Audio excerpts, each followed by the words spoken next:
So in this video, we're going to start with October 2022 S1 paper. So let's start. We can see the first question is from the frequency density maths. So we have a table for frequency and the corresponding steam lengths. Question 1 says the steam lengths of a sample of 120 tulips are recorded in the grouped frequency table below, and a frequency is drawn is to represent this data. So a histogram is drawn to represent this data. The area of the bar corresponding to the range of 40 to 42 class is 16.5, and in part A, calculate the exact area of the bar responding from 42 to 45 class. So they have given you the area for the first bar, which is approximately 16.5, and we need to find out the area for the second graph. Now, for this kind of situations, when they want you to find out the area where the other corresponding bars area is given, or you want to find out the height in this cases, you just rely on unitary method, and that's it. So what they're using is that for this 12 frequency, right, for the first bar, the frequency was 12. So for this 12 frequency, the area was 16.5. And for the second graph, the frequency was 18. So for this, the area this is the area that we're trying to find out. So we can just use unitary method, 16.5 multiplied with 18 divided by 12. So if we calculate it, it gets 24.75 centimeters square, right? So this is the answer for part A. Just simple plain unitary method. Obviously, since we are trying to find out area, we're using the corresponding frequency to find out that area. Okay, so I'll just place it over here. This is the solution for your part A. Moving on to part B, it says that the height of the tallest bar in the histogram is 10 centimeter. Find the exact height of the second tallest bar. In order to find out the bar over here, in that case, frequency density is actually the height over there, right? So we have to find out the frequency density. But frequency density, since we do not have any of the corresponding bars frequency density for this kind of situation, we always consider that constant k to be 1, right? So if that k is 1, then if we go back to your original equation, that was fd is equals to f over cw multiplied with 1 over k. If k is 1, this entire fraction gets cancelled out, right? There's no significant importance of that fraction. So you can just write frequency density is equals to, frequency is 12, class wide is 2, right? 40 minus, like 42 minus 40 is 2. So you get frequency density for the first one is 12, is 6. For the second one, it's 18 over 3, which is again 6, right? It's 23 over 5. That's 23 over 5. Okay, 23 over 5 is approximately 4.6. So it's exactly 4.6. And then again, 35 over 5, that's 7. And 24 over, that's 3, that is 8, and 8 over 2, and that is 4. So we can clearly understand the highest frequency that they're talking about, the highest frequency density or the bar with the highest height was this one, right? And they want you to find out the bar with the second maximum height or second tallest height, which means that any bar which has the second most highest frequency density. So if this is the highest frequency density, the second most highest is 7. So for 8 frequency density, the bar was represented with 10 centimeter. We need to find out that how much the height of the bar would be if the frequency density is 7. You can clearly understand. Again, we need to do the like unitary method, but this time using frequency density, not frequency like the other one. So for part B, for 8 frequency density, the height was 10 centimeter. So for your 7 frequency density, height would be 10 multiplied with 7 over 8. That's 70 over 8, which is 8.75. So the height of the second tallest bar, or the height of the bar with frequency 7 has a height of 8.75 centimeters. Okay, so I'll just use this answer and write it over here in the space given. Okay, so we'll move up, and they have provided that Q1 for these data is 45. Use the linear interpolation to find an estimate for Q2, the interquartile range. And okay, we'll just stick to the part C where we want to find out the Q2, which is the median, and if for interquartile range, we kind of indirectly have to find out the Q3 also, right? What is the upper quartile, and then we need to subtract this Q1 from Q2, from Q3. Okay, so in order to do that, what I'll have to do is I'll have to make a copy of these chart and use it later for the later spaces.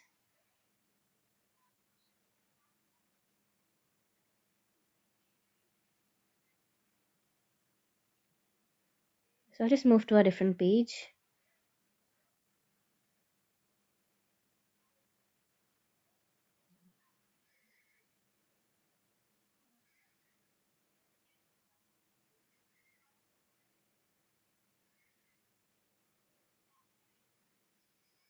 Okay, so from this part, we have to obviously find out the cumulative frequencies, right?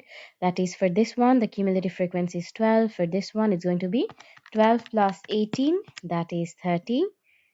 And then again, it's going to be 30 plus 23, it's going to be 53. And then again, 53 plus 35, that's 88, plus 24 is 112. And then again, just plus 8 is 120. Okay, so from this part, 12, 30, 53, 88, 112, 120, we just have to find the corresponding position for your mean, right? So we'll start with, sorry, median position, not mean, median position. So for median position, the formula is, for this part, the formula will be just n divided by 2, because this is group data. If this was ungrouped data, then we would have used the formula n plus 1 over 2. So it's going to be just n divided by 2, that's 120 by 2, which is 60. Now we can clearly understand that 60 kind of falls in between this range, sorry, in between this range, right? Because up to the, before 88, the maximum cumulative frequency was 53. So 60 falls in between this range, which means that your median must lie within this range of 50 to 55. Okay, so then again, we can clearly understand, we are just going to focus about this chart for your median position. So for median, since we are trying to find out the linear interpolation, so for linear interpolation, it's going to be like this. We have to draw a line. Right, if this is like Q2, the corresponding position for Q2 is 60. The maximum position for Q2 is 88, right? We can see, and the minimum is 53, because that was the maximum, and before that it was 53 over there. So we can write 88 as a maximum and 53 as the minimum. And then again over here, if you have to find out the range, is 55 to 50. So again, for your maximum, the value is 55, the minimum is 50. So you have to use that formula again, which is Q2 minus 50 over 55 minus 50 is equals to 60 minus 53 divided by 88 minus 53. So for Q2, it's going to be, if we calculate this directly, that's 60 minus 53 divided by 88 minus 53. That's 1 by 5. Sorry, 1 by 5 multiplied with 55 minus 50 is 5. And then this will be added with final 50.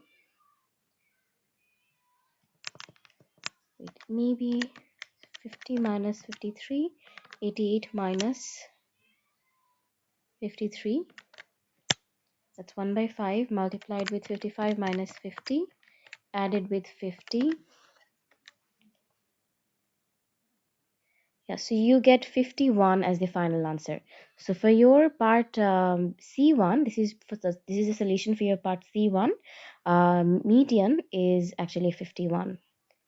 For the interquartile range, again, you have to find out Q3 automatically. So for Q3, again, you have to do the same concept, like same steps, that you have to find out the position for your upper quartile, which is for part 2, Q3 position.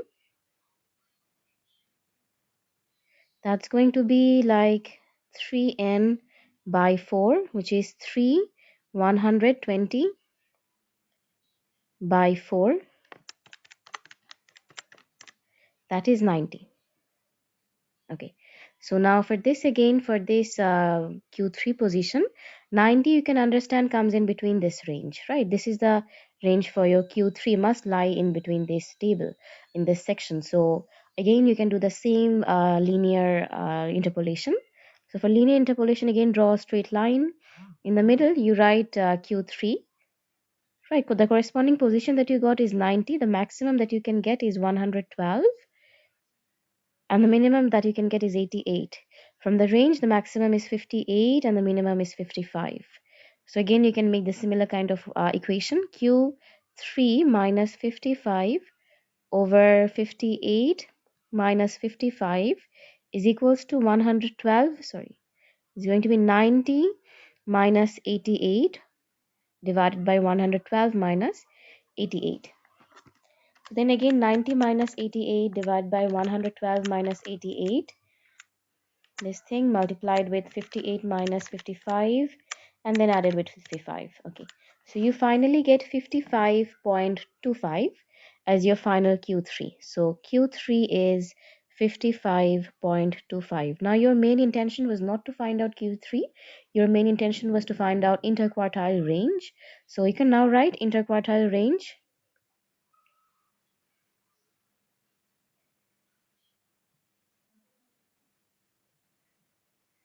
would be Q3 minus Q1, that is 55.25 minus your Q1 was 45, that was given in a question.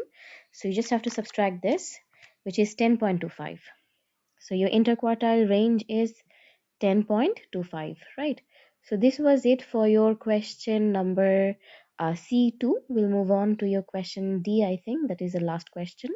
Yes, for question D, they have given you for certain equation and they want you to find out that describe the skewness. For example, skewness, you always have to remember that using the form values that you got from your calculations of Q1, Q2, Q3, if you input those, then Q1, Q2, Q3, if you just get this, like after doing inputting the values, and if you get this solution as plus, then it's a positive skewness or positive data. But if you get a negative, then you have to write that it's negative skewness, right? Or negatively distributed. So we'll just input the values of your Q1, Q2, Q3 in this equation and then find out if it is positive or negative. Now we're just going to use that part. So I'll just write D over here and then use it at the bottom. So for Q3, it was, I'll just write the equation Q3 minus 2 Q2 plus Q1 over Q3 minus Q1, which is again for Q3, the equation is the formula that you got, the value that you got was 15 points, 55.25 minus 2 multiplied with 51 that you got, added with Q1 was what? Q1 was 45, that was provided, sorry. For on the denominator, you can see it's interquartile range, right? But I'll just still write the answer. So 55.25 minus 45. So if you calculate it,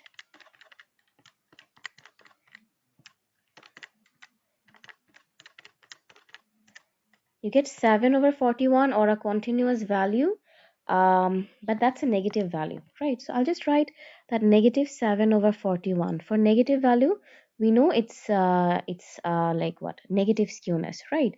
So on the at the end we can just write that just over here they want you to describe the skewness, you can just write negative, and that is it.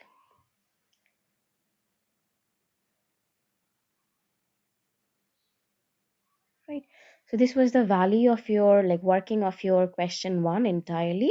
We'll move on to question 2 then. We'll just shift it and write it in the given position.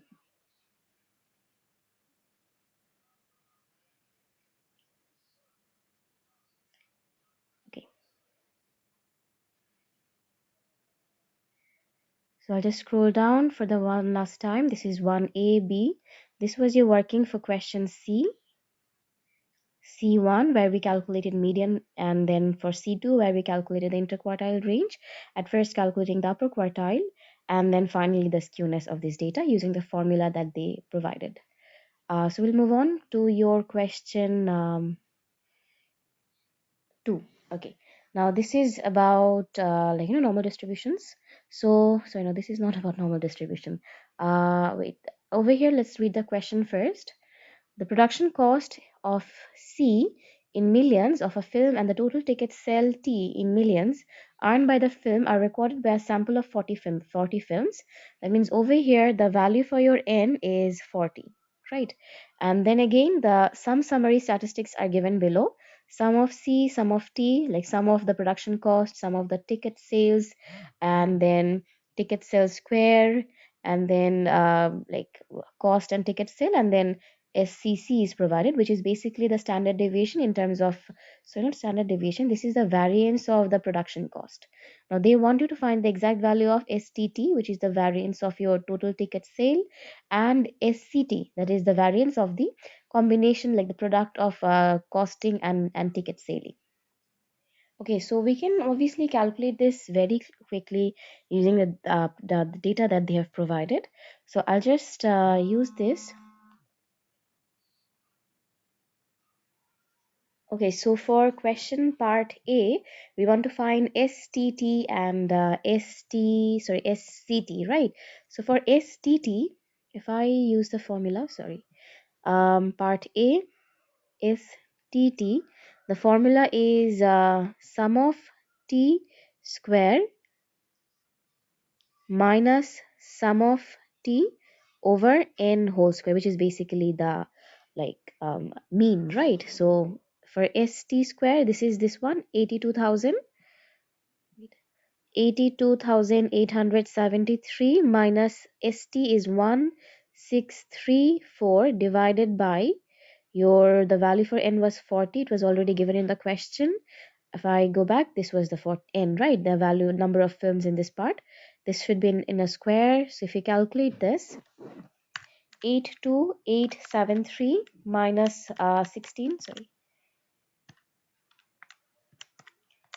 1634 divided by 40. This gives you 81,204,277.5, but we'll obviously keep our answer to, maybe they ask you, no, sorry, they want you to find out the exact value. So this doesn't come into fractions, so we'll have to write everything entirely. So this value is 81,204 0.2775.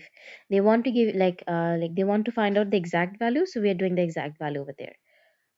Wait, sorry, I actually used the wrong value. ST was 1361. Sorry, so I just correct this. 1361, 1361. Okay, so you get 18.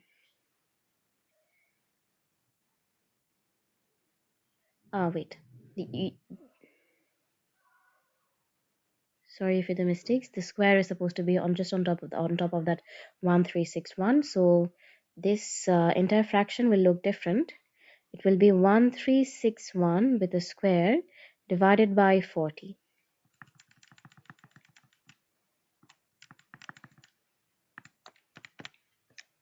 So that's almost 36,564,975. Again, we have to write the entire value, 36,564.975.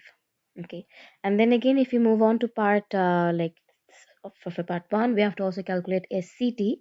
For SCT, the working over here would be sum of SCT, which is basically this one, minus sum of C multiplied with sum of T divided by N.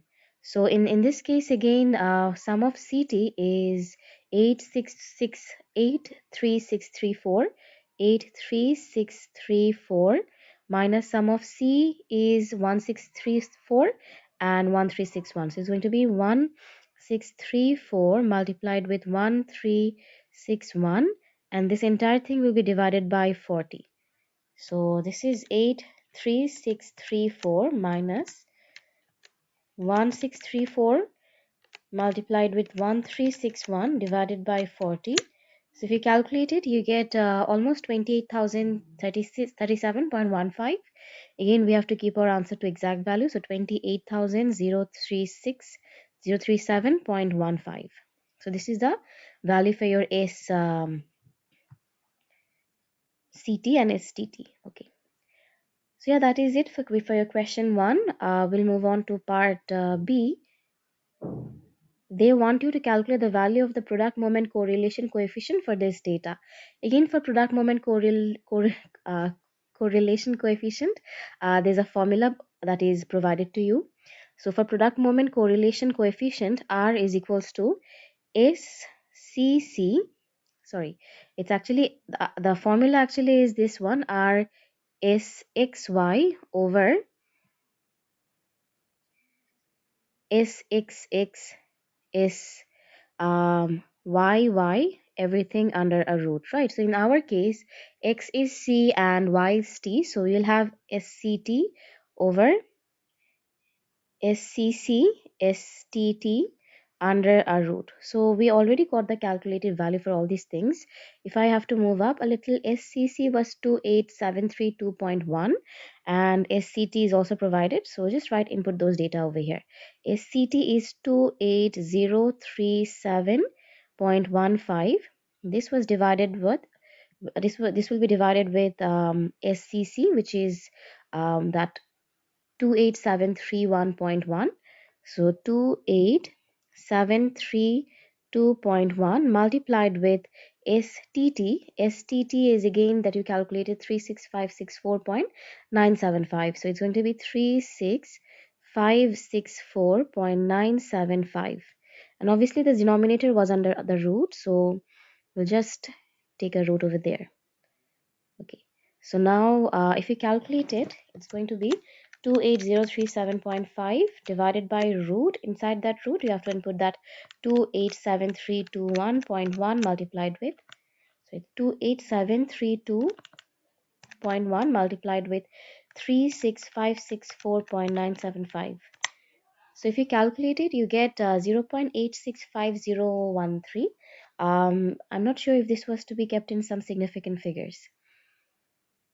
No, they haven't asked you to keep any significant figures or not also to exact value. So I'll just write it to three significant figures. So your answer gets 0.865. This is the final answer for your product moment correlation coefficient. Okay, so we'll move up again.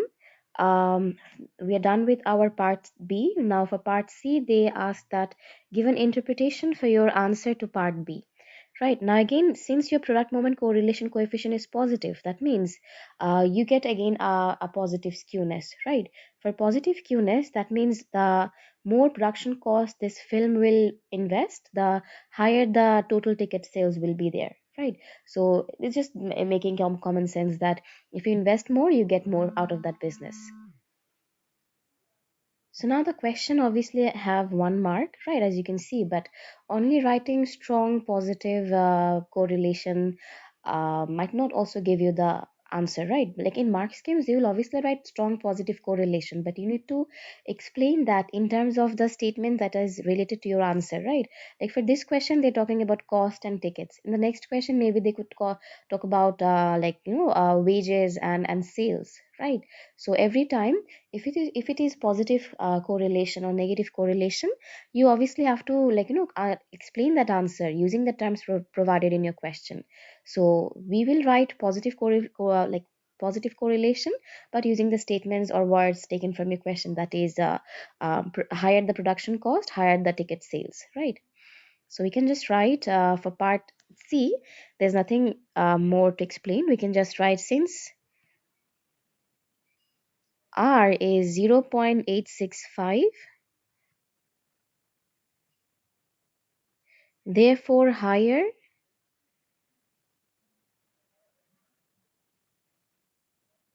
the production cost, higher the total ticket sales will be.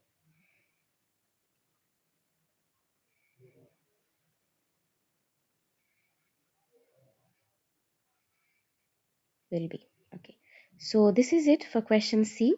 We'll then simply move on to question D, where they want you to, like linear regression, state that the equation of the linear regression line of T on C can be written as this. Now, for T on C means that linear regression, that is the obviously equation for a straight line, y is equals to mx plus c, right? Y is equals to mx plus c.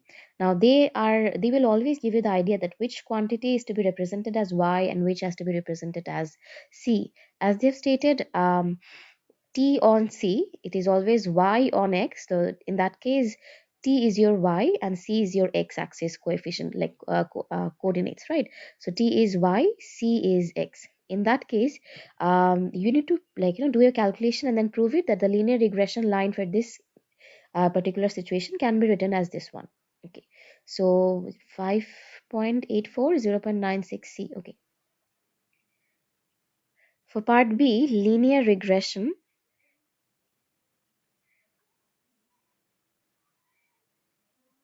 usually the formula is like this, that it's y is equals to, sorry, a plus bx, right?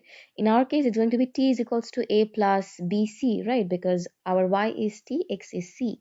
And again, a and b are constant that has to be calculated using your scc, stt, all those values. So I'll just write this in terms of your quantities represented in your question. It's going to be t is equals to a plus b c.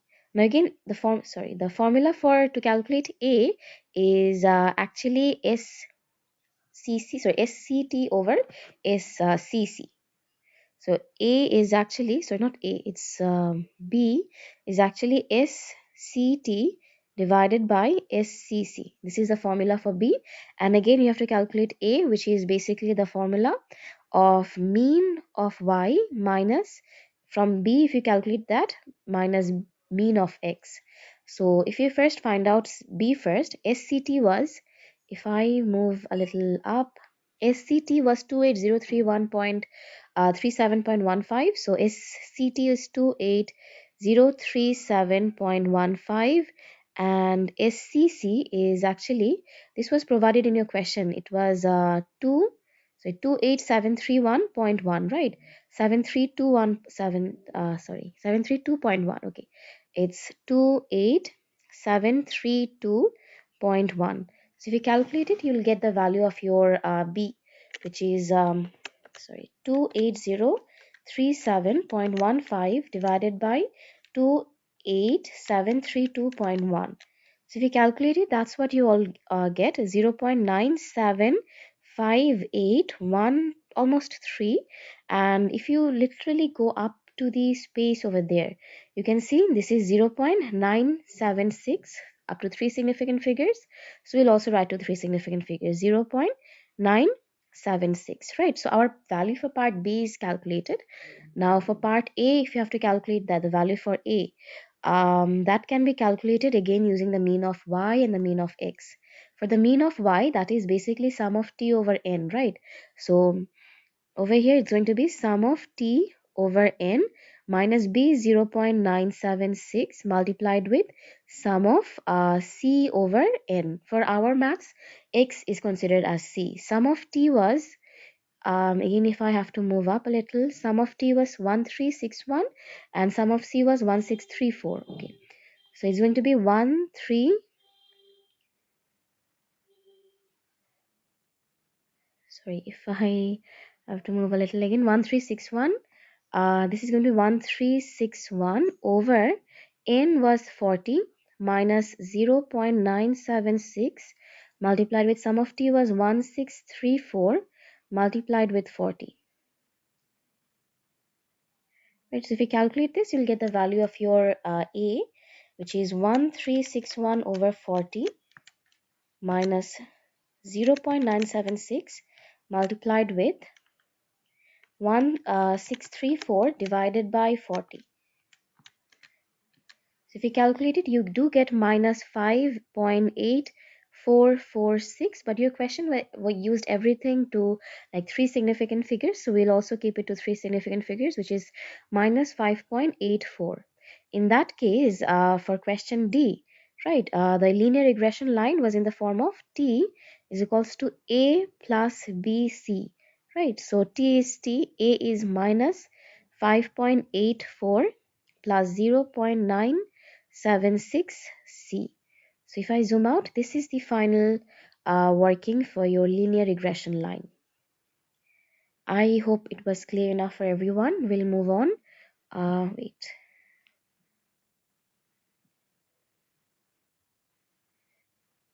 Just draw a line in between so that the workings are separated. Okay, so this was it. We'll move on to part E again, right? D is done, so we'll move on to part E. Find the expected total ticket sales for a film with a population cost of, so production cost of 60 million, so 90 million. So if the production cost is 90 million, that means the value for your C is 90, and you want to find out the total ticket sales. You can obviously use this equation. You input the value of 90. This equation is also in terms of millions, right? Because C is actually considered is in terms of million. T is also in terms of million. Right, so if you have the value of 90 million, the value for your C is just 90. You just input this 90 into this equation, and that will give you your final number of total ticket sales in million. So it's quite easy. You just have to input that value of 90 into the equation, and that is it. So for your part E, the equation is T is equals to minus 5.84 plus 0.976 multiplied with C was what, 90, right? So if we calculate it, minus 5.84 plus 0.976 multiplied with 90, that is 82, and obviously 82 is in terms of millions, so we can write 82 million, right? Pound 82 millions. Okay, so yeah, that is it. All the working for your part D, nothing else should be done. How much mark was it? Okay, they were giving 2 marks for this part, quite generous, I would say. Um, then again, using the regression line in part D, find the range of values of the production cost of a film for which the total ticket sales are less than 80% of its production cost. So from this last line, total ticket sales is less than 80% of its production cost, I can actually make it an inequality that 80% is 0.8, right? So T must be less than 0.8 C.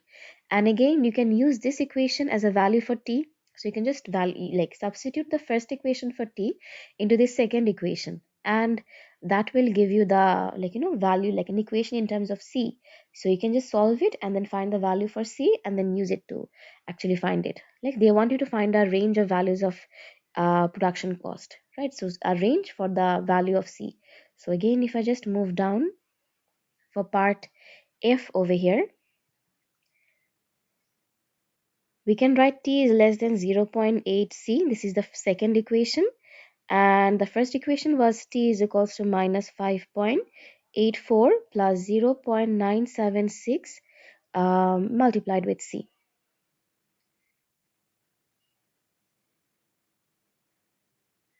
This is equation 1. So we'll just substitute the two equations. So it's minus 5.84 plus 0.976C less than 0.8C.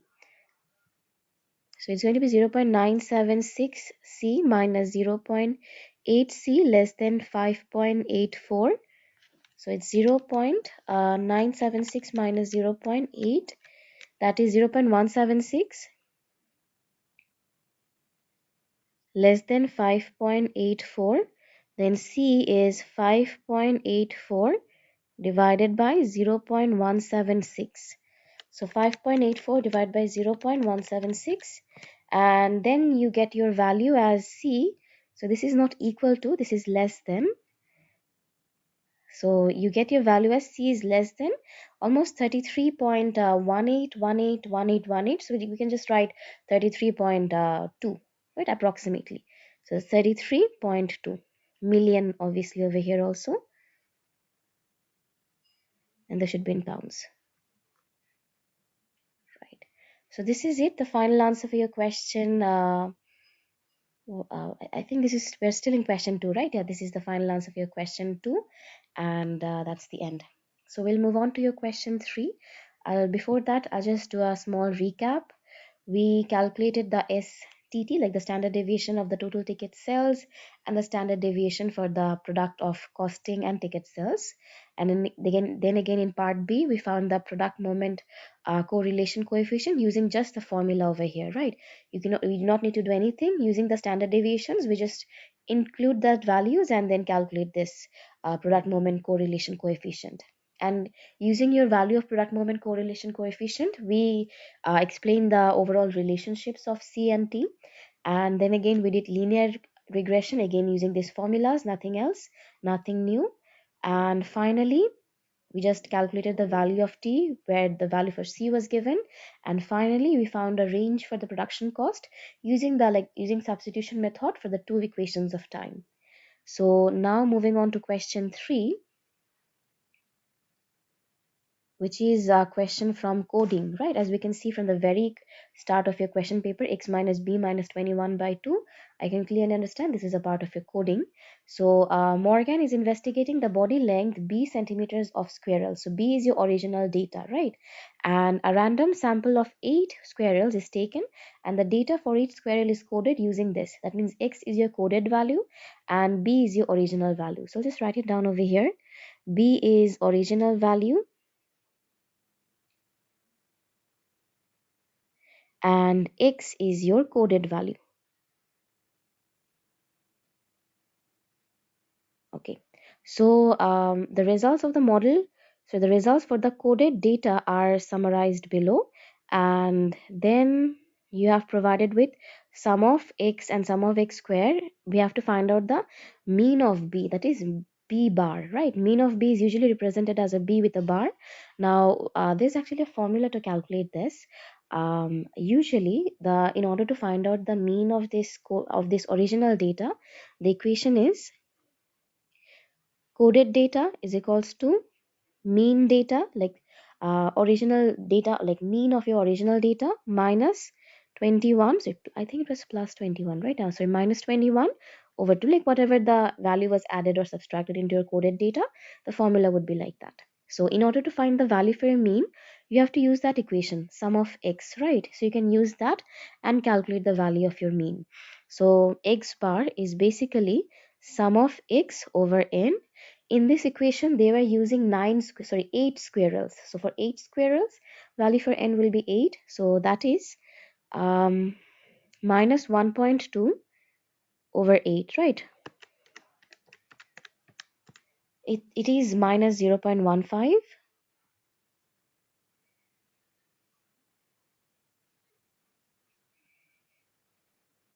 Okay, so your like mean of your coded data is minus 0.15. So using this, you can find out the origin mean of your original data, which is b. That is going to be, like if I have to rearrange the equation, right? So b bar is going to be 2x bar plus 21, right? So it's going to be 2 minus 0.15 plus 21.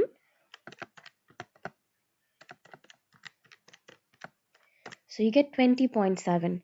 The mean of your original data in that case is 27. So B bar is 27. By B bar, I means it's the mean of your original data. I hope it's quite clear. So yeah, that's it for your question part A. We are done. We'll move to question part B.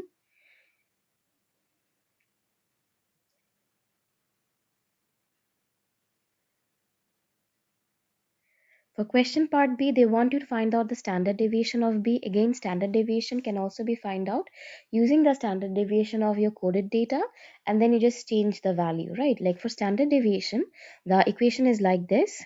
Standard deviation of your coded data is equals to standard deviation of your original data divided by just the denominator. If it was divided by 2, it will have that only, not that minus 21 will be included over here. So we'll have to first find out the standard deviation of x, right? So for standard deviation of x, we can easily calculate it using the x square x, right? For standard deviation of x, the equation is sum of x square over n. Was it a plus or minus? I think there was a minus in the equation, sorry. Then again, standard deviation like sum of x over n whole square. under the root. Right, so then again, if you have the if you have to input the value, sum of x square was, if I move out, that was 5.1 from your equation, so it's going to be 5.1 over 8. Sum of x was minus 1.2 over 8 under a square, and everything under a root.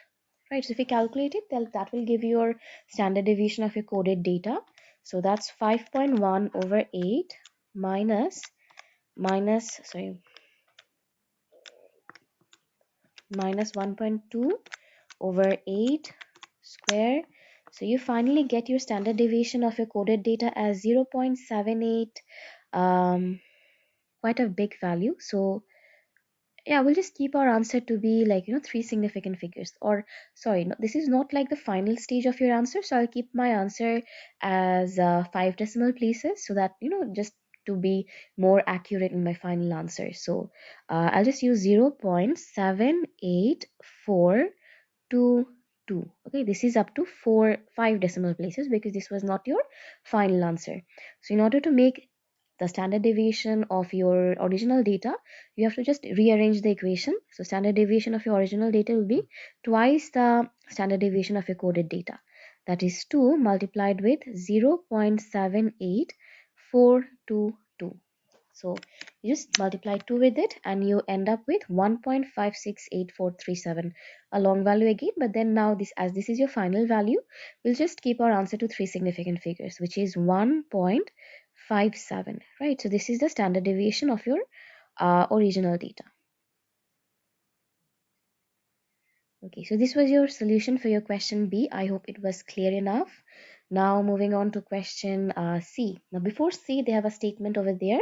A ninth squirrel. Before C, that means up to part B, we were doing all the calculations considering that there are 8 squirrels in our experiment, right?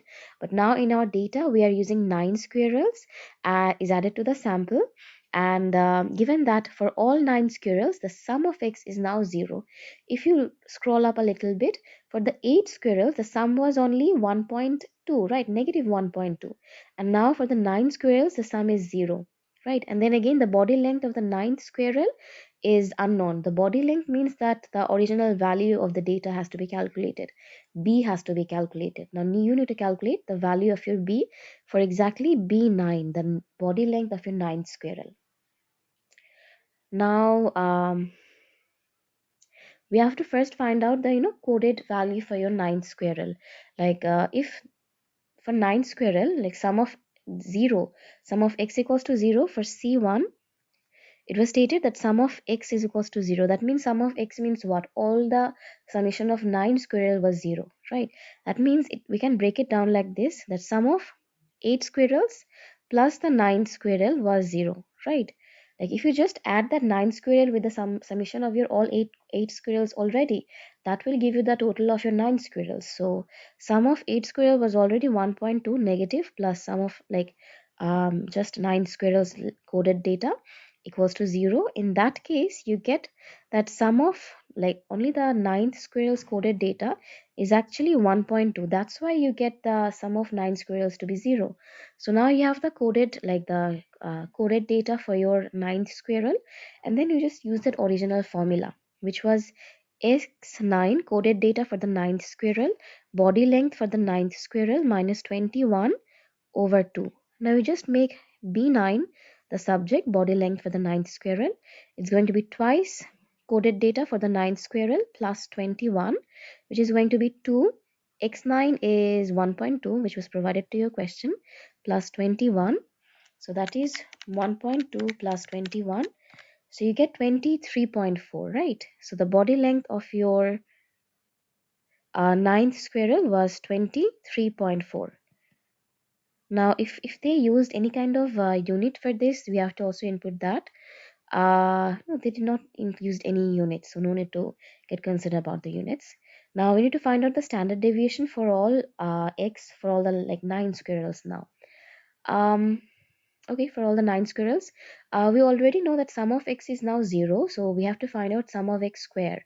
Now sum of x square, like for the 9 squirrel, is again going to be what? sum of x square for the first ones, for the first 8 ones, and then you just have to add this, the ninth one with that data. So this was actually C1.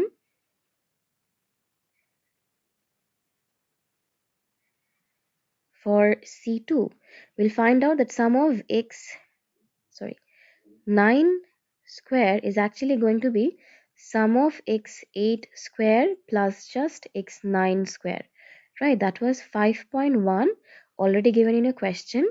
Like this was already given in a question. This is already in terms of square. So 5.1 plus 1.2 square. So if you calculate it,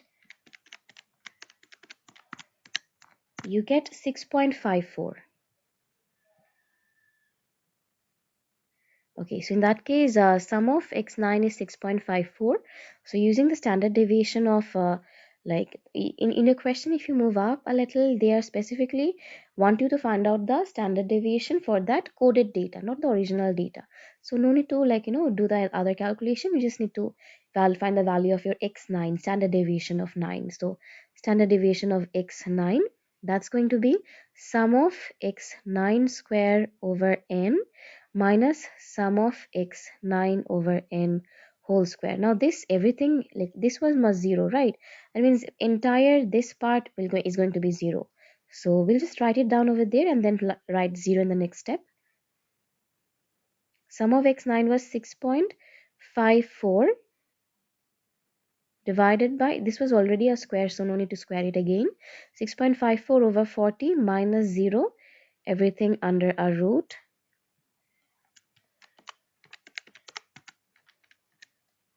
So you get 0.40435. So this is 0.40435. Right, now this is the value of your standard deviation of your coded data. And wait.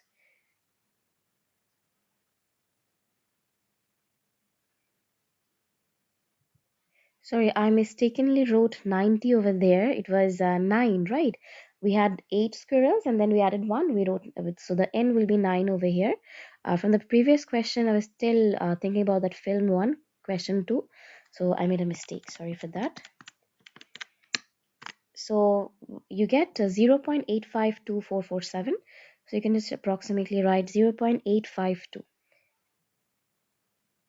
Right, so this is it, the end of your question part C1 and 2, and also the end of your question 3. Right, in first part we calculated the original data, and in the second part we calculated the standard deviation of your original data.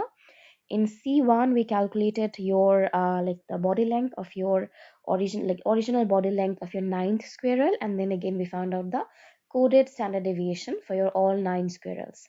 So this is it for question 3. We'll move on to question 4.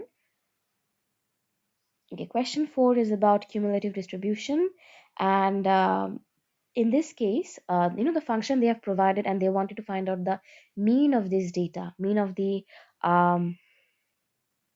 variable w, which only takes 6, 7, 8. Okay, mean of this w data. Now for this case, you always have to find out the probability of this w data also, right? So we have to draw a table over here where we'll find out the value of your function f when we input those 6, 7, 8 into the equation, and using those we'll also find out the probability. For this case, we have to distinctively remember that probability, sum of probability is always 1, right?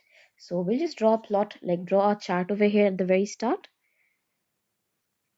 We have 6, 7, 8, 3 data. So I'll just use 3, make 3 boxes for the 3 data.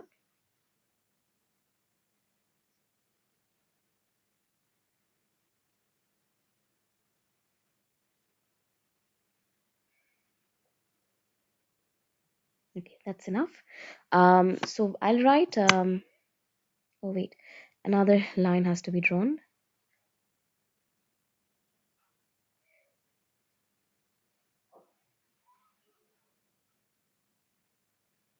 Okay, so I'll write w over here. This is the function of w, and this is the probability of w, that is equals to x, and the values for x are 6, 7, 8. So I'll first find out the functions of w. When w is equals to 6, right, F6 is just going to be what? 6 plus 3 multiplied with 6 minus 1 divided by 77, right? 6 plus 3 is 9, 6 minus 1 is 5.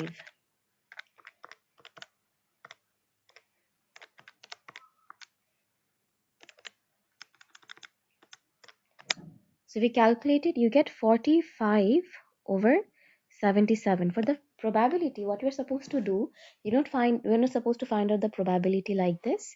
You get 45 over 77, right, in this space. So the frequency, the function, value of a function for the first data is going to be the same of the probability for that data also. So the probability for the first data is going to be also 45 over 77. Now, for the second data, when w is equals to 7, if 7 is going to be 7 plus 3 and 7 minus 1 over 77. So that's going to be 7 plus 3, 7 minus 1 over 77. If you calculate it, that becomes 60 over 77. So this was the function of your second data, 60 over 77, right? Now for the probability of your second data, what you're supposed to do, you're supposed to subtract the function, like we're supposed to subtract the probability of your first data from the function of your second data. In words, if I have to explain this to you, that's basically 60 by 77 minus 45 by 77. Okay, that is basically you subtract these two values together. Like probability of your first data from function of your second data. So the amount you get is 15 over 77. Okay. So I'll just erase it. No need to do that working over there. For the last part, if like W8, F8, that's going to be 8 plus 3, 8 minus 1 over 77. 8 plus 3 is 8, 9, 10, 11. 8 minus 1 is 7. So this is actually 77 over 77. That is basically 1. So you get 1 over here. So if you have to find out this one, what you're supposed to do, 1 minus all the previous probabilities. 1 minus 45 by 77 minus 15 over 77. So you get 17 over 77. So you're supposed to space, like write 17 over 77 in this space. So this is how you complete your diagram. And now quite completely done. You just need to multiply these frequencies with their corresponding probability and then add them together to find out the find the mean of this data, right? For the last part, you're just supposed to do this. Mean of this data is going to be 6 multiplied with probability of w is equals to 6 and then added with 7 multiplied with probability of w multiply sorry w wait sorry I forgot to stop my autocorrection. So 6 multiplied with probability w is equals to 6 added with 7 multiplied with probability w is equals to 7 and then again plus 8 multiplied with probability of w equals to 8, which was 1, right?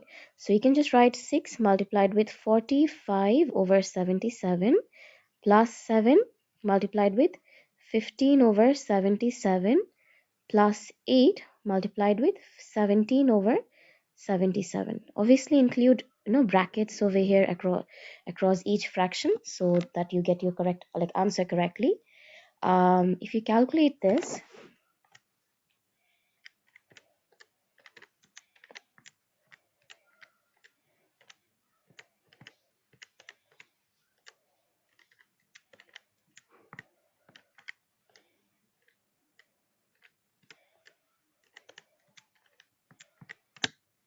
you get 73 by 11. Now in this part, they do not want to keep you answering any significant figure or decimal. So I'll always suggest for that you keep your answer to the exact form, right? Or maybe write in a mixed fraction, that's 6, 7 over 11, right? That's it. That is the mean of your data. And yeah, that is it. You're getting 4 marks for this part.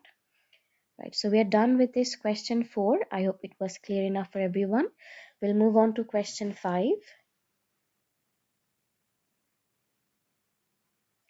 Okay, now this is about normal distribution, right? Obviously, for normal distribution, I have my other PDF ready where basically we will be using these data to find out the value for your Z, right? And using those from the graph positions and all, we have to find out the value for your constant K or anything that any alphabet that they're going to use in a question 5.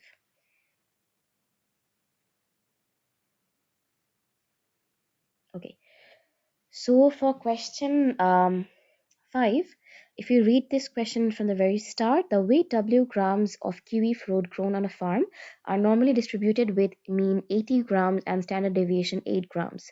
The table shows the classifications of the kiwi fruit by their weight, where K is a positive constant. Now, like the kiwi is like divided in between small and large. Small is again divided in between tiny and petite, and large is in extra and jumbo and mega. Now, again, in the question, if you read, the mean was at 80 and standard deviation was at 8 grams, right? So, if I have to find out that corresponding data, like again from here, the mean is going to be exactly at 80 and the standard deviation is going to be at 8, right? So, which is basically at first, you want to find out that one kiwi fruit is selected at random from these grown, from these grown on the farm. Find the probability that this kiwi is large. Like we have to find out that what is the probability that would be for this kiwi if it falls in between the large, right? Now for large, it can fall in between the extra, jumbo, or mega, right? For the mega one, we do not know the value for k, so we're not going to use this range.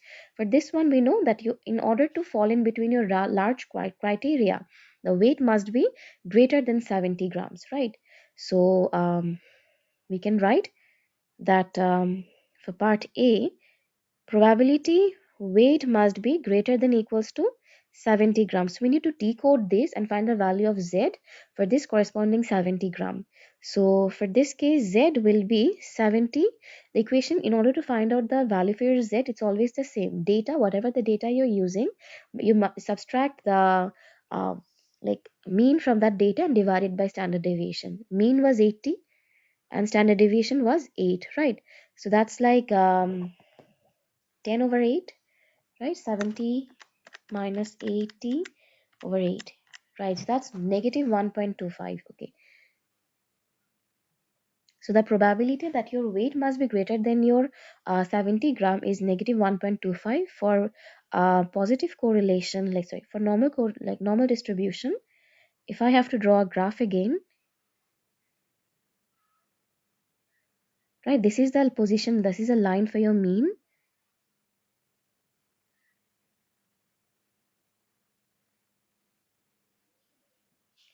This graph should actually fall across exactly the center like this.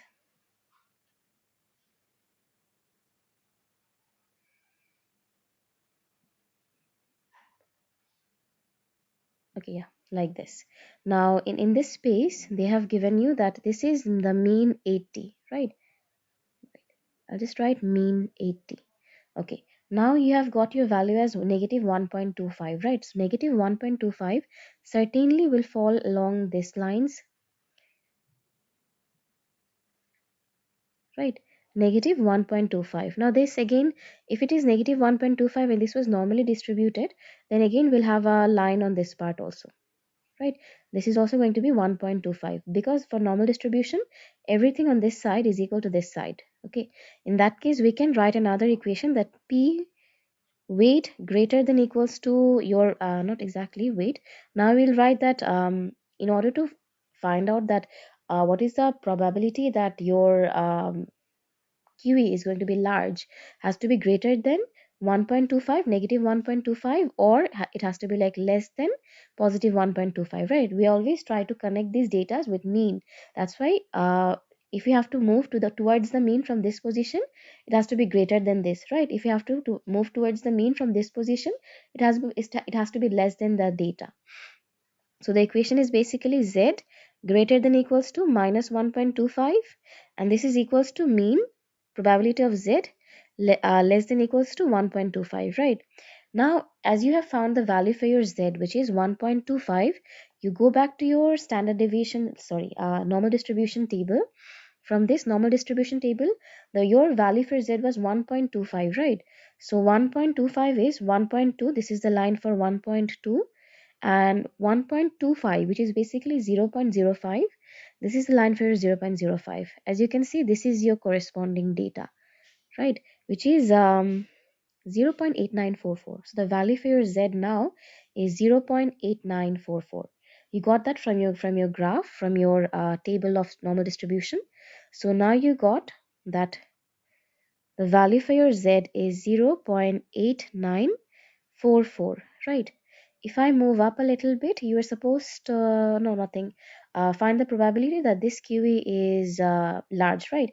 In that case, now we got our answer, that probability of weight greater than 70 gram, right? Greater than 70 gram is actually a different expression for writing your QE falls in between that large statement, right? So you get 0.8944, right? This is the probability. You can keep your answer to three significant figure or all these things, because nothing was mentioned for your part A, right? So yeah, this is it for your calculations for your part A. We'll move on to part B again. For part B, they have stated that 35% of the kiwi fruit are jumbo. Like out of the entire kiwi fruits, including the tiny, petite, and extra jumbo and mega, right? All the five sections. Out of all those five sections, only 35% are jumbo, and find the value of k to one decimal places. Okay. Now again, as you can see that for jumbo, in order to fall under the criteria of jumbo, your weight must be greater than 80 or less than k, right? Now this section only represents 35% of your data. So also 80 is exactly the mean value also, right? So this is greater than your mean, right? In order to fall under the jumbo section of this large kiwi fruits category, your weight must be greater than your mean value. So again, I'll have to draw a separate graph. Okay, we'll just first move on to part B. I'll first write that, I'll first draw that graph over here.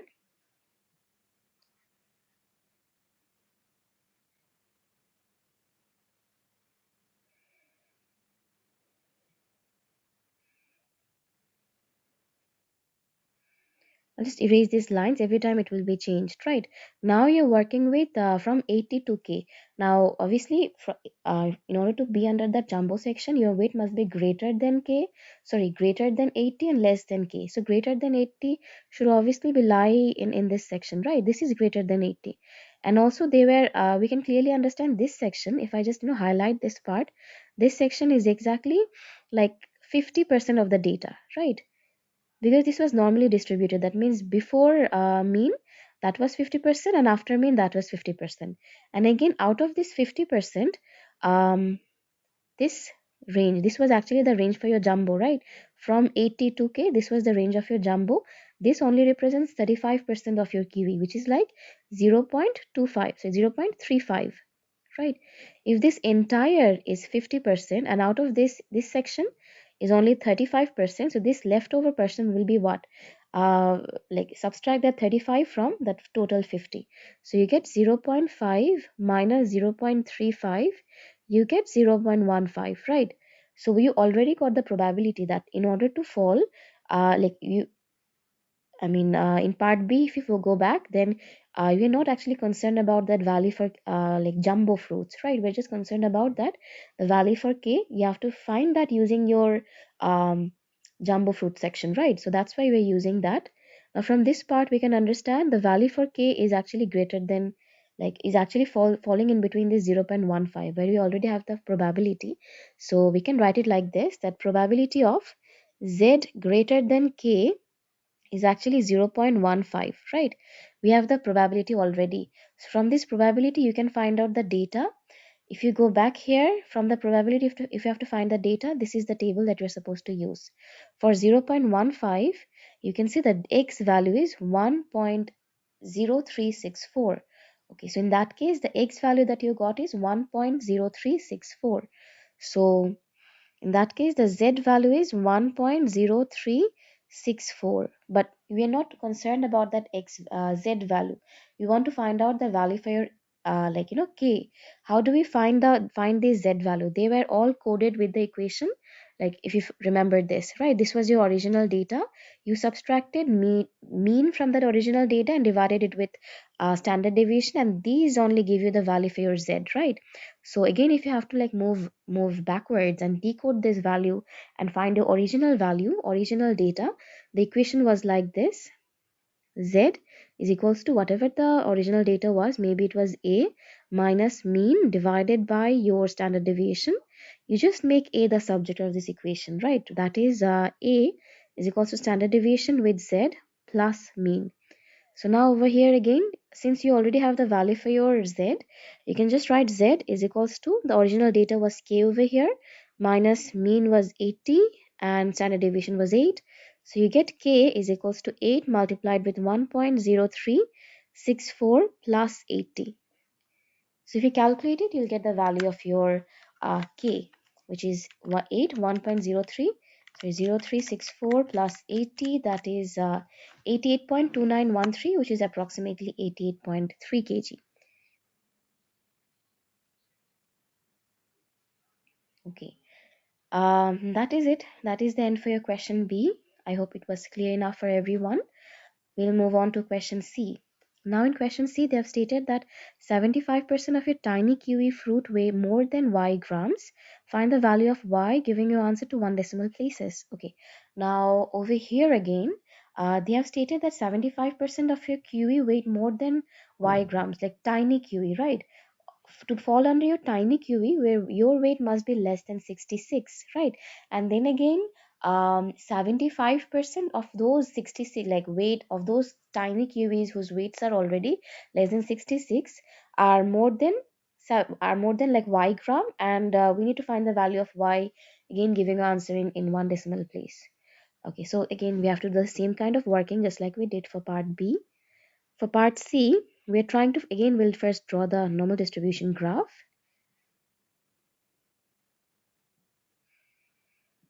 This time, we're trying to find out for 66, right? Let me just draw the line. If this is like 80, then obviously 66 should be somewhere over here, right? This is 66.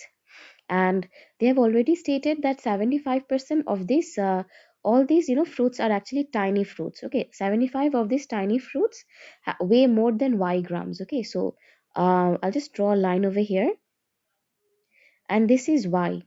And if I just highlight this section,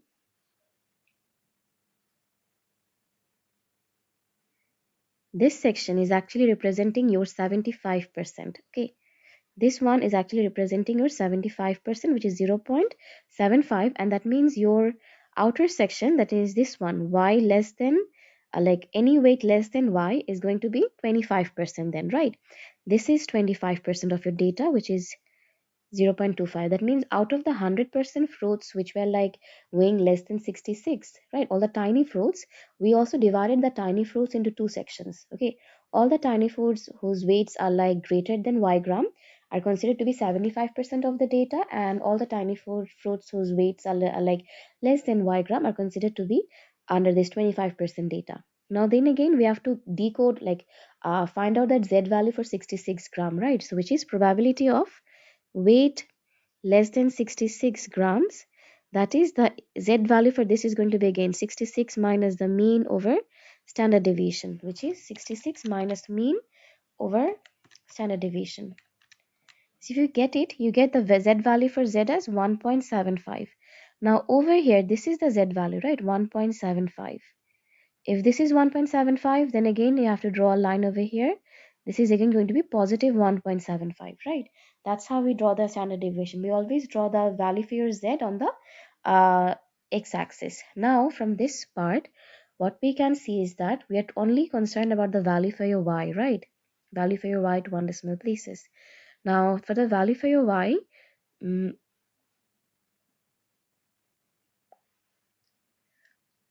let's just first find out the probability for your 66 data, right? Now for the 66 data, we're not exactly concerned about the gap in between them, right? What we're concerned about is outside this gap, less than this gap, right? So the calculation for this over here will actually be a little different. If you're trying to find out that probability of weight less than 66, then it should be like what? This entire probability is 1, right? So if you just subtract 1, like subtract this 1.75 from 1, that will give you the corresponding value for your z. So it becomes 1 minus 1.75. Sorry, not 1.75. Sorry, you have to find out that probability for this z value also. If I go back to your again chart for 1.75 again,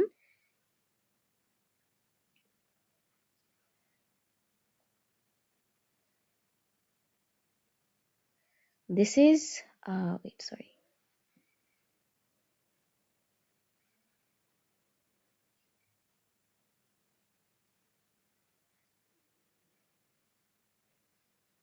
This is 1.7. We're talking about 1.75. So this is 5. As you can see, this is like what? 0.9599, right? So the value, like corresponding probability for your z value of 1.75 is 0.9599. In that case, you're going to subtract, like if I have to find out the probability of z value of 1.75 is actually 0.9599. So if you subtract that from your total 1, then you'll get the probability of your 66 gram. Okay, that's 1 minus 0.9599. You get almost, not sure, 0.9599 is 0.0401. Okay, 0.0401. Now this was the probability for your weight less than 66, right? But we are only concerned about the 25% of the data. So this was 100% of the data. Now we're concerned about the 25% of the data, right? So we'll find out that P, probability of any weight less than Y, is actually 25% of your 0.0401. That is basically 0.010025. Now this was again the z value of your y. This is not the y value. This is still the z value, right? Z value of y. And again, we need to decode this, right? But before that, we need to find out the probability for this z value using your other graph. If I go back,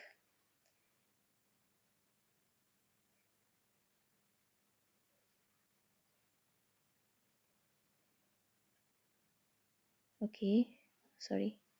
Yeah.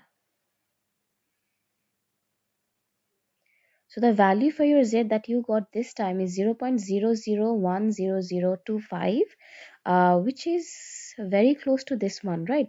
0.0100. Now for this corresponding data, the Z value that you get is 2.3263. So 2.3263. So this is also the probability of Z. So for the ZY, you get 2.3263. Now again, for the last one, again, as you got the probability, you now need to decode this value, right? For decoding, again, multiply 8 and add like mean 80 with this.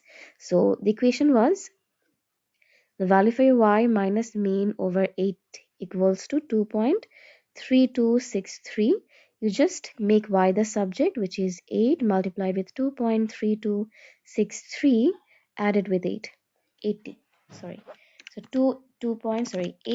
2.3263 added with 80, and you get your value as 98.61 gram, right? So the final value for this case is almost 98. Wait,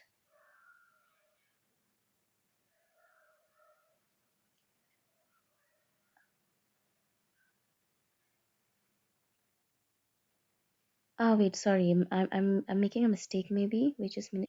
Yeah, the value that I got for this part was 98, which is obviously greater than your mean part, right? But again, we were talking about less than portions, right? The question was giving about greater than, so that's why we have to use a minus over here. So if you subtract it, you somewhat get with if I calculate it again, then you are supposed to get something less than 66 also, right? Your final answer should be less than 66. Yes, now you get 61.399, sorry, 3896, which is like 361, almost 4 grams, right? Yeah, okay. This is a solution for your part C. I hope it was clear for everyone. We'll move on to question 4, I think. Sorry, this is question 5. Wait, sorry. We'll move on to question 6 then.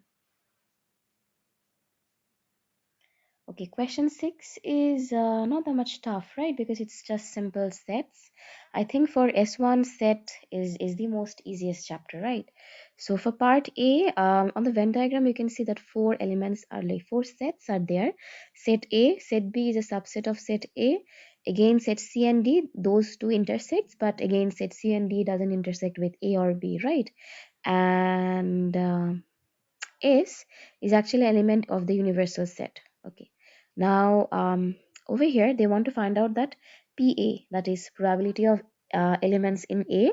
For probability of elements in A, we can clearly understand that 0.12 is also an element for A, whereas 0.13 is also an element for A, right? So, in order to find the probability for the elements of A, you just add those two, 0.13 and 0.12, because those were all the elements of A. So that is like 0.13, 0.12. If we calculate it, that's going to be like 0.25. Okay, so I'll just write the answer for part A1.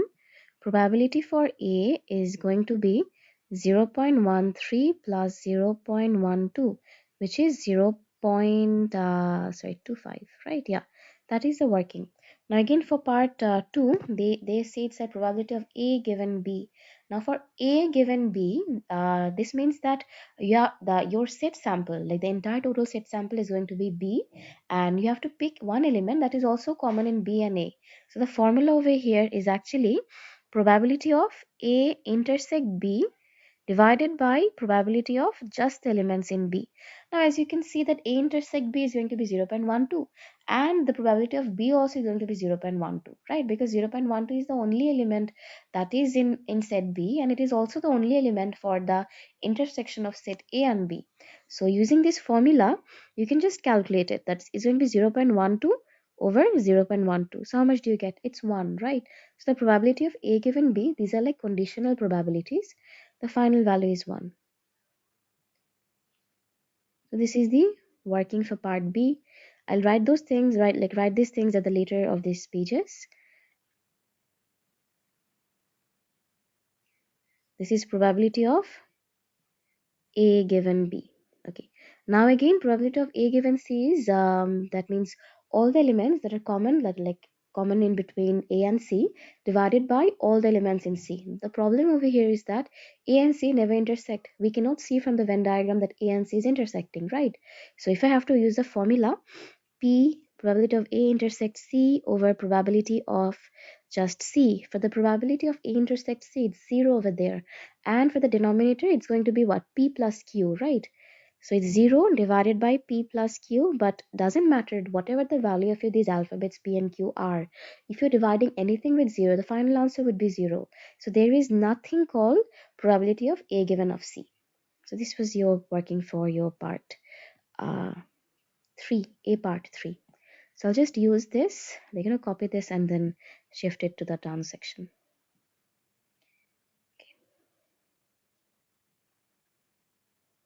Okay, so this is your part 3.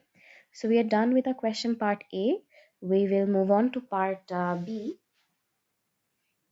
Now they have stated that given that probability of B prime intersect D prime is 7 over 10 and probability of C given D is 3 by 5. Okay. Now we will make two equations from this part. Okay. For B prime, that is what? Except B, everything can be written, right? B prime means that we're not using B and intersecting with D prime. Again, for D prime, we'll just write this, that for B prime, it's going to be 0.13. It's going to be P, Q, R, S. All these elements will be under B prime.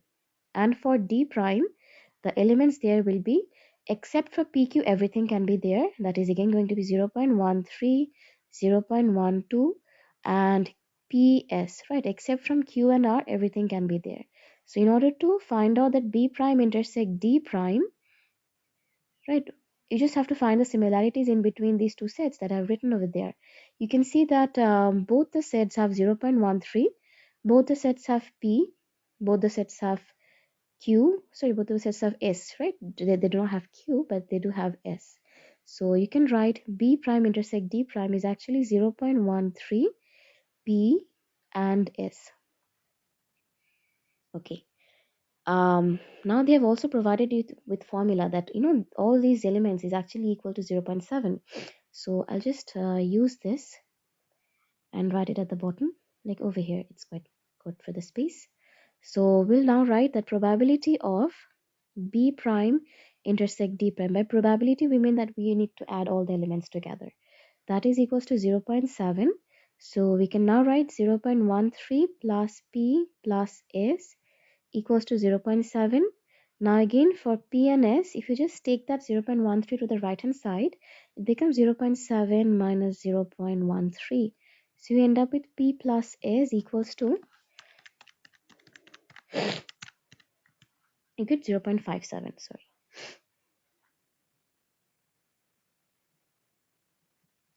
For P plus S, you get 0.57 there. Okay, so this is the first part of your part A, right? As you have given like what, two statements over here, we have to make two equations from these two statements. We got one equation, we have to make another equation again. So this is equation 1.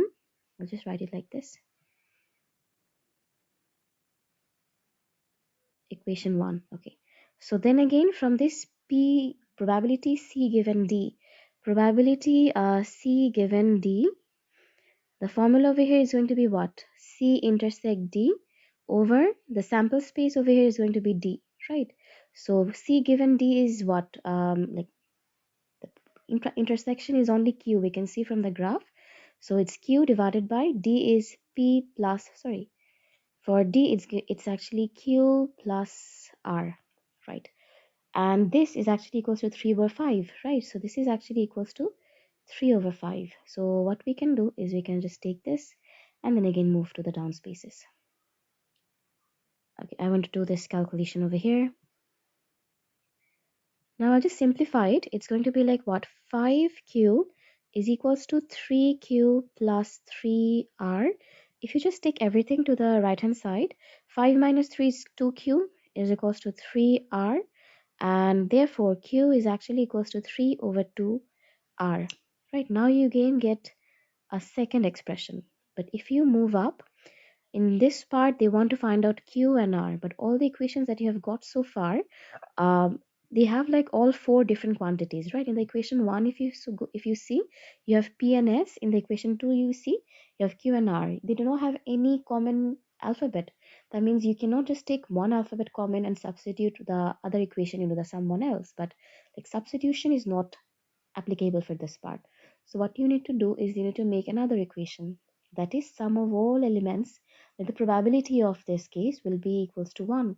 Sum of all the probabilities is equals to 1. In that case, the third equation that you're supposed to make is going to look like this. P plus Q plus R plus S plus 0.25, which is basically 0.13 and 0.12, is equals to 1, right? Then again, P plus S plus Q plus R is equals to 1 minus 0.25, that's 0.75. So it's P plus S plus Q plus R is equals to 0.75. Now again, if you go here, your equation for P plus S was 0.7557, right? So instead of writing P plus S, now we can write 0.75 in the next equation, in the next line. So 0.57. 0.57 plus, if you go down again, there was an equation for Q, which is 1.5R. So instead of writing Q again, we can write 1.5R plus R equals to 0.75. You just make R the subject, which is 1.5 plus 1 is 2.5R, and then 0.75 minus 0.57. So if you just make R the subject,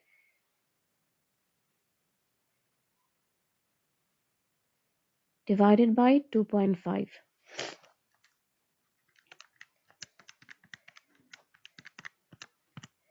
If you calculate it, the value for your R is actually 0.072.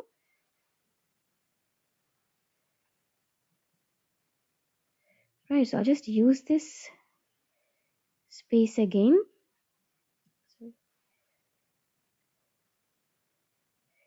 Okay, and shift it to this part.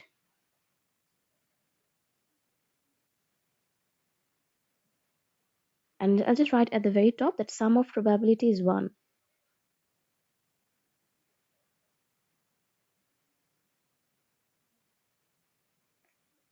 For the last part again, we also need to find out Q, right? We have an expression for Q. That's Q is equals to 1.5, 0.072. So if you calculate it again with 1.5 multiplied with this, you get the value of Q as 1.08, sorry, 0.108. So it's 0.108. And this is the final answer for your P and Q using the equations that you made from your other statements. So that was the end for your part B. Moving on to part C. Now they have provided that B intersects C, B intersects C prime is 5 by 8. Now you need to find out the value for your X, sorry, value for your C, S over here. That you can easily calculate. Let's first find out C prime over here. For C prime, that means everything excluded from P and Q can be written into this set, which is 0.13, 0.12, and S and R, right? All these things are in S. And B was just what? 0.12, right? Yeah. So this is going to be 0.12. Okay, so now you have been provided with probability of B union C prime over, yeah, that's just it. Probability of B union C prime. By union, we mean that we combine all the equations, right? So this is actually equivalent to 5 by 8. So probability of this will be what? 0.13 plus 0.12 plus S and R, where the value for R is already known to you. That is 0.072. You calculated this in part B, right?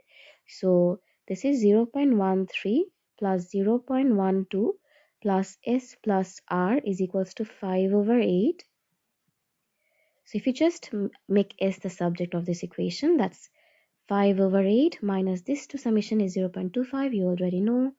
So 0.25 minus R is 0.072. If I'm not sure, it does have like 1 0 or 2 zeros. That's 0.072, okay. So from this part, you have to just calculate it. 5 over 8 minus 0.25 minus 0.072. If you calculate it, the value for S is then 0.303. So the value for S is 0.303. So this is it. So we'll just, like use this calculation and write it in the given space at the very bottom. Right. This is your calculation for your part C. With this, our question 6 ends. I hope it was clear for everyone. We'll move on to question 7. Question 7, it says that this is about probability distributions, right? Adana selects one number at random from the distribution of X, which has the following probability distribution chart. Now, given that the number selected by Adana is not 5, write down the probability it is 0. Like this is like the conditional probability. It says that probability 0 given 5 prime, not 5 means 5 prime, right? So I'll just write this indicates 5 prime and this indicates just 0. So basically it states that probability 0 given 5 prime. Now the corresponding probability to get the value of your 5 is 0.2 and for 0 it's 0.1, right? Now they are saying that it's 5 prime. By 5 prime that means that you cannot score 5, but other than that you can score anything. So if Adana cannot score 5, that means the other two options left for Adana is 0 or 10. That means over here for probability 0 given 5 prime, the working should be like probability for 0 over probability for 0 and probability of 10, because probability of 5 prime, apparently it means that anything other than 5. So all the other options are actually either 0 or 10. So yeah, that's it. Probability for scoring 0 is 0.1. Probability for scoring 0 and 10 is 0.1 and 0.7. If you like multiply this, you get 0.1 over 0.8, that is 1 by 8. which is 0.125. Okay, so that is it, the working for your part A. I'll just write it down at the very bottom.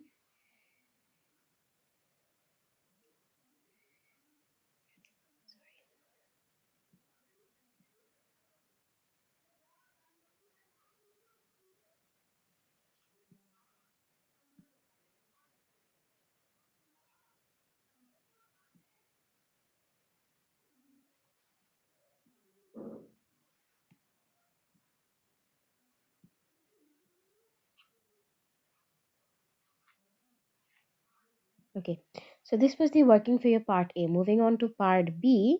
For part B, it says that EX square is equals to 75. Show that, like, some of the probabilities, some of the X probabilities will be 75, or mean of these probabilities will be 75. So for mean, again, you just have to do the same working for EX square. That means you are going to square these values and then multiply it with the probabilities. So EX square is basically 0 square multiplied with 0.1, right? You have to add this with 25, which is basically 5 square multiplied with, the probability of this was 0.2, plus 10 square multiplied with 0.7. So if you like add all these things, you eventually get 75. So that was the you working for part B. Then again, for variance of x, right? For variance of x, the equation is actually for part C, variance of x, that is basically e x square that you just got in part B, minus your value for your just ex, like normal main whole square. Okay, so for ex square you already got that 75. For ex, that's going to be like 0 multiplied with 0.1 plus 5 multiplied with 0.2 plus it was 10 multiplied with 0.7, and everything under a square, right? Mean of the original ex with square. So if you calculate this again, you end up with something like 11. Okay, so the final answer is 11. I've already did the calculation, so it's just 11. Okay, so this is it for your working for part B and C. So we just cut it and paste it in the given space. So this is your working for part A, B, and C. Then again, we'll move on to your part D, where they have, they want to find out the variance of this coded data. But for the coded data, if you focus, you have the coded data as 4 minus 3x, right? For variance, what exactly happens, the plus minus doesn't really matter, right? For example, variance actually represents that how spread your, like how spread about your, like variance is, like your data is from that, like original coordinate, or that original mean value, right? Your variance only indicates, it gives you indications about that how far your variance is from that mean value, but that only get affected if it is like multiplied or divided by something, right? If your coded variance is multiplied or divided by something, just like this 3 over here, that will affect your variance of this new coded data. But if it was like maybe variance of 4 minus x, right, then the variance of x or the variance of 4 minus x will be the same. But if it was again variance of x by 2, then also it will be affected because it was divided by 2. So what you're supposed to do in this case, you just take this number in front, which was minus 3 over here. So in order to find out the value of your variance, 4 minus 3x, what you're supposed to do is you multiply that variance of x, but in front of that, you have to multiply the square of this number, which is basically minus 3 square. So you get 9 multiplied with 11. The variance of your x was 11 that you calculated in part C. So you get 99. So this is your value for part D.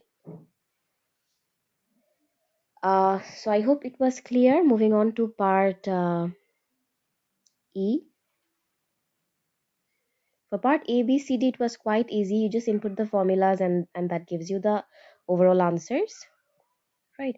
But for part E and F are quite tricky. Not that much. It's quite easy also. Like not that much tricky. Like question 5, to be honest. For this one, they are saying that Bruno and Charlie each independently select one number at random from the distribution of x. Now, find the probability that the number of Bruno, so that the number Bruno selects is greater than number of Charlie selects. Now, there are only three options, right? 0, 5, and 10. We are saying that whatever Bruno is going to select has to be greater than Charlie. That means if Bruno selects 5, in that case, Charlie must select 10. Sorry, Charlie must select 0 because 5 is greater than 0, right?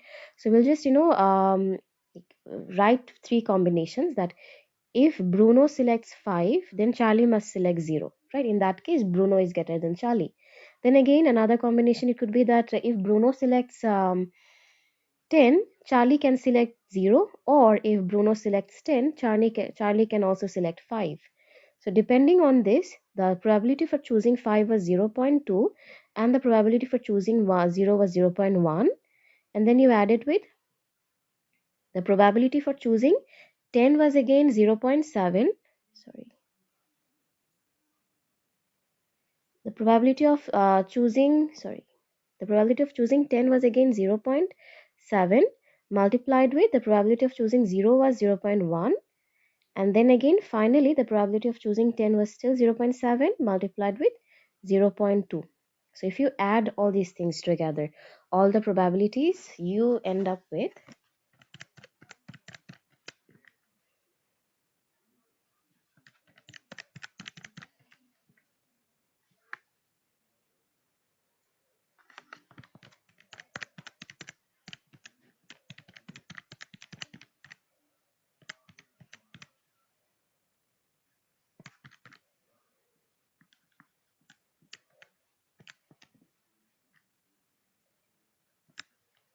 okay, just 1 minute. 0.2 multiplied with 0.1 plus 0.7 multiplied with 0.1, 0.7 multiplied with 0.2. Yeah, you get 0.23. Right, so probability Bruno, so not over here, you're supposed to write it like this.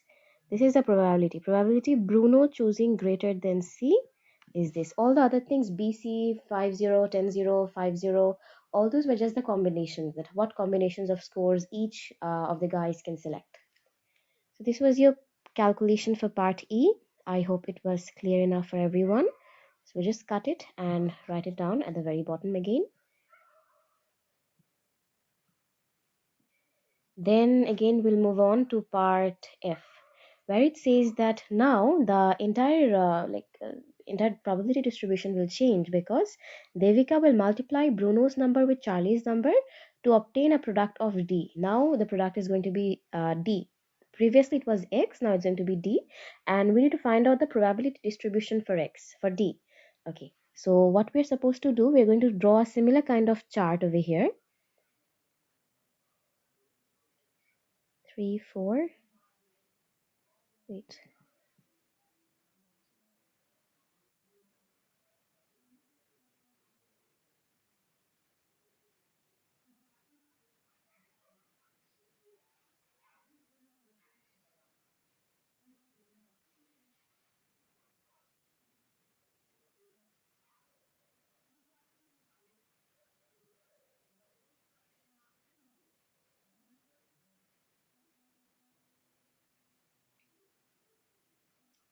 Okay. Really sorry for this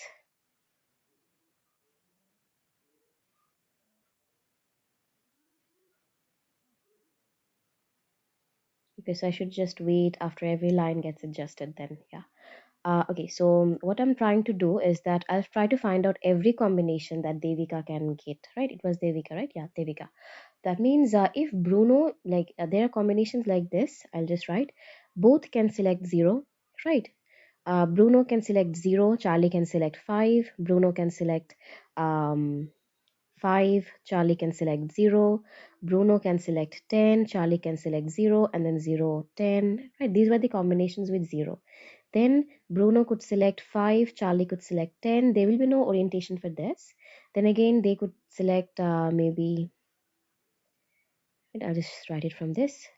Maybe they could select 10, 5, 5, 10, or they both could select 10, right? These were the possibilities. So for all these parts, right, 0, 0, 0, 0, 0. The overall product will be 0, right? 0 multiplied with 0, 0 multiplied with 5, 0 multiplied with 0, like all these things.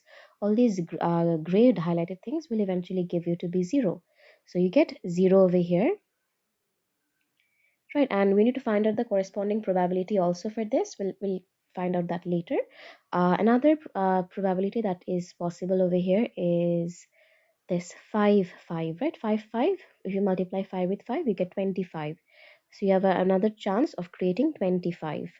Then again another chance of creating um, these two will have the same product. 5 10 10 5, it's going to be 50, so you have another chance is 50. The last one that you can make is 100, right? This one is 100. Sorry, this is not the highlighted section. Okay, sorry. So over here you can make again 100, so which is going to be 100 over here. Okay, so now I'll find out the probabilities for all these corresponding sections. So I'll just cut this and paste it over here. Right, and I also need this chart again.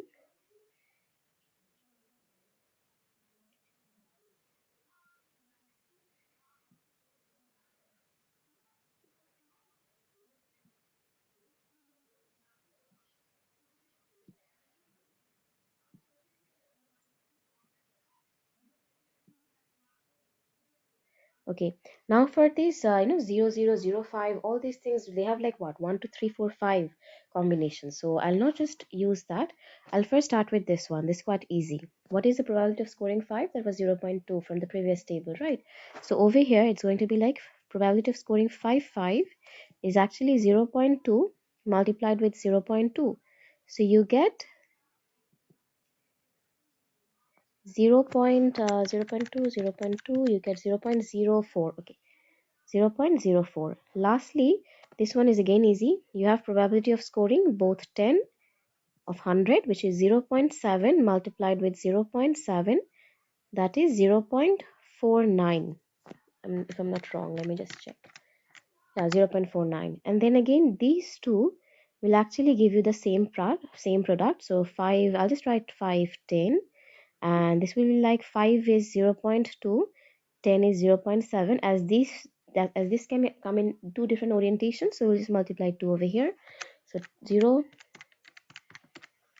this gives you 0.28, right? Now for the other 5 parts, no need to find out those separately. We all know sum of all probabilities is 1, right? So all these parts actually, you can obviously separately calculate it, but I would suggest do the easiest one. Save your time in exams, right? So they are eventually going to give you the product like probability for scoring 0, right? So it's going to be like 1 minus all the probabilities.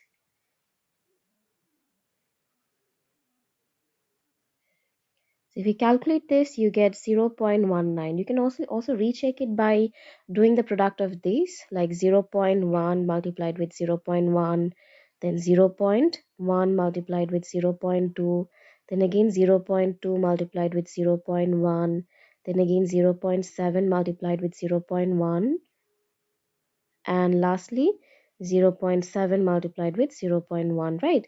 And then add this together, you'll eventually get the same 0.19. But I would suggest that's a very time consuming stuff. Don't do that in your exams. Use the easiest way. So probability of this is going to be, just input these values into your graph: 0.19, 0.04, 0.28, 0.49. This is the probability distribution for your probability for your data D. So it's going to be 0.19 here, 0.25, 0.04, 0.28, and 0.49. Right, so yeah, this is your working for F. I hope it was clear enough for everyone to understand. With this also, our October 2022 paper for P3 ends. And for the recent papers, if you're looking for those, please inbox me or email me in our given email address in the description box. Thank you for watching.